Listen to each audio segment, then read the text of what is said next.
Assalamualaikum warahmatullahi wabarakatuh.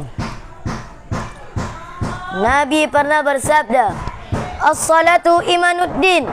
Salat itu bagaikan tiang agama. Barang siapa yang meninggalkan salat, maka orang tersebut itu yang meruntuhkan agama. Barang siapa yang tidak meninggalkan salat, maka orang tersebut itu yang mendirikan agama.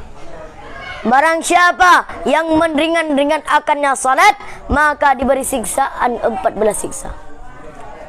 6 perkara siksa di dalam dunia, 3 perkara di ketika matinya, 3 perkara di dalam kuburnya, dan 2 perkara di ketika ketemu dengan Allah Subhanahu wa ta'ala. Dan yang pertama, siksa di dalam dunia adalah diambil oleh Allah Ta'ala akan berkah umurnya. Dan yang kedua, diambil oleh Allah Ta'ala akan berkah rezekinya. Dan yang ketiga, diambil oleh Allah Ta'ala akan nama yang saleh pada mukanya. Dan yang keempat, tiada dipelihara baginya agama Islam. Dan yang kelima adalah tiap-tiap amal yang diamalkan di dalam dunia, segala amal kebajikan tiada diberi pahala atasnya. Dan yang keenam, tiada diangkatkan doa oleh malaikat ke langit. Hadirin hadirat muslimin dan muslimat yang dirahmati Allah Subhanahu wa ta'ala. Dan yang kedua adalah siksa di ketika matinya. Yang pertama, dimatikan kita oleh Allah Ta'ala dalam kehinaan. Dan yang kedua, dimatikan kita oleh Allah Ta'ala dalam sangat kelaparan. Dan yang ketiga, dimatikan kita oleh Allah Ta'ala dengan sangat-sangat dahaga. Jikalau dituang air di dalam dunia, maka air itu tiada memuas dahaganya. Hadirin hadirat muslimin muslimat yang dirahmati Allah Subhanahu wa ta'ala.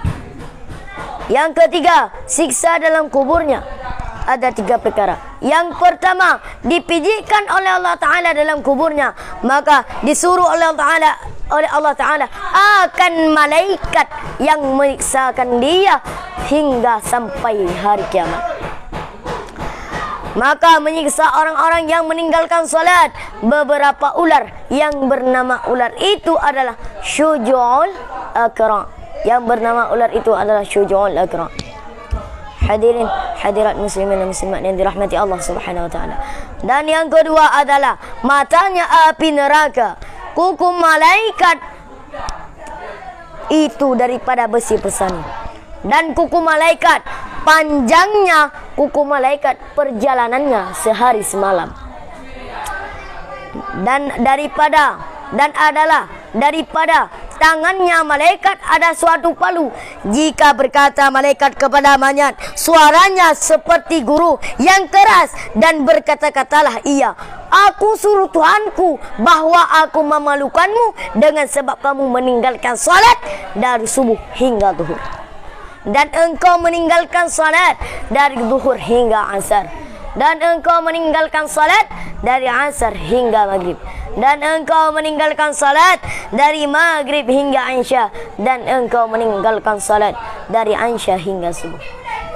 Hadirin hadirat muslimin muslimat yang dirahmati Allah Subhanahu wa ta'ala. Dan adalah tiap-tiap kala yang dipukulkan tertanam mayat itu ke dalam bumi 70 hasta. Dan dikeluarkan dengan kuku malaikat yang sangat-sangat panjang kepada permulaannya, kepada tempat permulaannya. Dan dipalu pula jika dia meninggalkan salat, maka dipalu pula oleh malaikat sampai datang hari kiamat. Na'udzubillah. Hadirin hadirat muslimin muslimat yang dirahmati Allah Subhanahu wa ta'ala. Dan yang keempat adalah disiksa diketemu dengan Allah Subhanahu wa ta'ala. Ada 2 perkara. Yang pertama, disuruh oleh Allah Ta'ala akan malaikat-malaikat yang menyiksakan dia, yang mengazabkan dia dengan rantai. Panjangnya rantai itu adalah 70 hasta. Maka digantungkan kita oleh malaikat pada lehernya. Sakit, digantungkan oleh malaikat pada lehernya. Dan dimasukkan rantai itu ke dalam mulut, dikeluarkan rantai itu pada duburnya. Maksud duburnya adalah itu pada pantatnya. Dikeluarkan rantai itu pada pantatnya. Dan kemudian dihala atas mukanya, dan dihala lagi atas belakangnya. Dan kemudian bersuaralah malaikat, inilah balasanmu yang engkau meninggalkan salat masa di dalam dunia. Yang engkau meninggalkan salat masa dalam dunia. Aku difardukan, aku disuruh Allah Ta'ala, maka kamu masuklah neraka. Radhiyallahu anhu. Subhanallah walhamdulillah. Hadirin hadirat, muslimin muslimat yang dirahmati Allah Subhanahu wa taala. Ada satu cerita daripada Abdullah bin Abbas radhiyallahu anhu. Dikarenakan sudah meninggal. Jikalau rantai itu jatuh ke dalam dunia, niscaya terbakarlah semua bungka bumi ini. Dan yang kedua adalah tiada menilik Allah Ta'ala daripada menilik rahmatnya. Maksud menilik adalah melihat Allah. Tiada melihat Allah daripada tiada melihat Allah padanya melihat rahmatnya.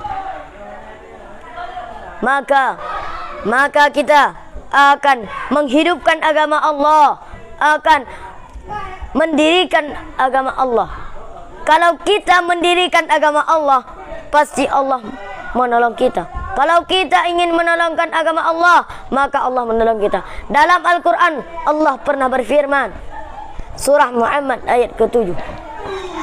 Bismillahirrahmanirrahim. Ya ayyuhalladzina amanu in tasarullahi wa yasurukum intasarullahi wa yasurukum wa yusabbit aqdamakum. Sadaqallah. Artinya,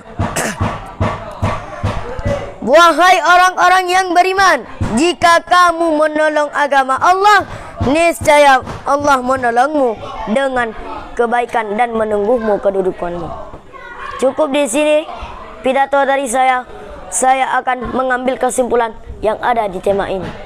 Yang pertama adalah janganlah engkau meninggalkan salat sebelum engkau mati dan gila.